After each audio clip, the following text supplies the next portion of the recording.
প্রিয় দর্শক, প্রবাসীদেরকে নিয়ে এরকম কিছু কথা বলছে যেটা আমরা কখনোই তার মুখ থেকে আশা করিনি। চলেন আমরা শুনে আসি কি বললো সে।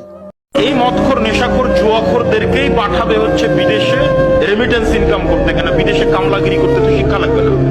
আপনি একজন সম্মানী ব্যক্তি, সো আপনার মুখ থেকে আমরা কখনোই এরকম কথা প্রবাসীরা আমরা কখনোই আশা করিনি।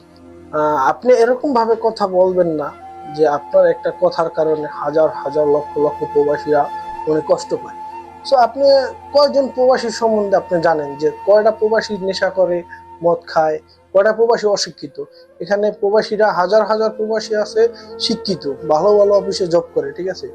আপনি না যাই না শুই না এরকম ধরনের কথা বলেন কেন? মদখোর, গাঁজাখোর, অশিক্ষিত, আপনি না জানি না শুই না কেন এই ধরনের কথা বলেন? এটা কি আপনি ঠিক করছেন? কখনোই ঠিক